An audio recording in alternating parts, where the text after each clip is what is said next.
விக்ரம் வந்து ஃப்ரண்ட்டில் வந்து வியானா வந்ததுக்கப்புறமா ஃப்ரண்ட்டில் வந்து பேசுகிறாரு.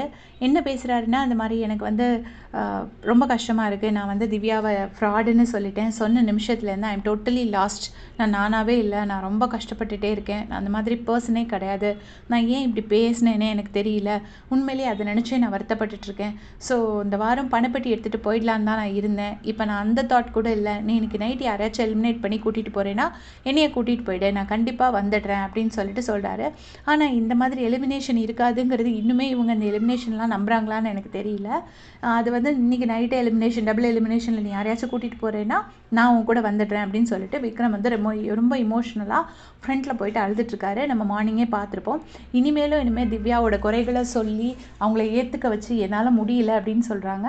அது மட்டும் எனக்கு புரியலை. அது எதுக்கு இப்போ அவங்களோட குறைகளை நீங்கள் சொல்லணும்னு அவர் சொல்கிறாருன்னு எனக்கு தெரியல. சொல்லிட்டு போயிட்டாரு.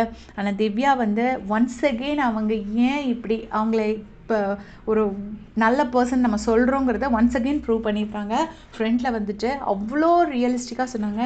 இவங்க விக்ரம் வந்து சாரி ஃப்ரெண்ட்ல இருந்து இப்படி சொல்லும் போதும் அவங்க வந்துட்டு ஒரு மாதிரி ஃபேஸ் ரியாக்ஷன்ஸோ மாக்கிங் பாடி லாங்குவேஜோ எதுவுமே வைக்கல.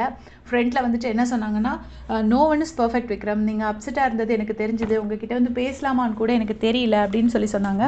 சொல்லிவிட்டு நீங்கள் கனியக்கா கிட்ட கூட கேட்டு பாருங்கள்.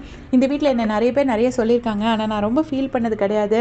பட் உங்கள் வாயால் அப்படி ஒரு வார்த்தை கேட்கும்போது தான் எனக்கு ரொம்ப கஷ்டமாக இருந்தது அப்படின்னு சொன்னாங்க. சொல்லிட்டு இன்னும் என்ன சொன்னாங்கன்னா, இந்த முன்னாடியே சொல்லியிருப்பாங்க இந்த மாதிரி இந்த வீட்டில் பெரியவங்கன்னு யார் இருக்காங்க, விக்ரம், வினோத் அண்ணா இவங்கெல்லாம் தானே பெரியவங்கன்னு இருக்காங்க. ஸோ அவங்க தானே அட்ரஸ் பண்ணணும்னு முன்னாடி ஒரு வாட்டி சொல்லியிருப்பாங்க.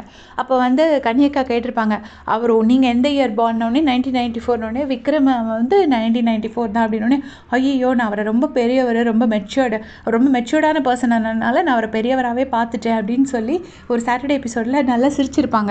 ஸோ அதை தான் அவங்க எங்கேயும் சொல்கிறாங்க. நீங்கள் கனியக்கா கிட்ட கேட்டு பாருங்கள். நான் உண்மையிலே உங்களை ரொம்ப மெச்சூர்டாக உங்களை வேற ஒரு இடத்துல வச்சுருந்தேன். அதனால நீங்கள் சொன்னது எனக்கு கஷ்டமாக இருந்தது. But no one is perfect, நீங்கள் வருத்தப்படாதீங்க அப்படின்னு அவ்வளோ ஜென்டிலாக ஸ்வீட்டாக அவ்வளோ அழகாக சொல்லிட்டு போயிட்டாங்க விக்ரம் கிட்ட. அவர் வந்துட்டு நேத்தி கூட அவங்க அந்த எபிசோடில் சாட்டர்டே எபிசோடில் பேசும்போது கூட விக்ரம் வந்து இவங்க பேசும்போது மேலேயும் சைட்லேயெல்லாம் பார்த்துட்டு இருந்திருப்பாங்க. ஆனால் திவ்யா வந்து இன்றைக்கி விக்ரம் பேசும்போது கொஞ்சம் கூட அது ஆக்டிங்கிற மாதிரியோ எந்த மாதிரி ஒரு ஃபேஸ் ரியாக்ஷன் கொடுக்காம அவ்வளோ ஸ்வீட்டாக அதை கேட்டுட்டு இருப்பாங்க. ஏன் இந்த நல்ல விஷயங்கள் யார் கண்ணுக்கும் தெரிய மாட்டேங்குது, ஏன் இவ்வளோ ஹேட்ரட் திவ்யா மேலே ஸ்ப்ரெட் பண்ணுறாங்கன்னு உண்மையிலே எனக்கு புரியலைங்க. உங்களுடைய கமெண்ட்ஸை சொல்லுங்கள். தேங்க்ஸ் ஃபார் வாட்சிங்.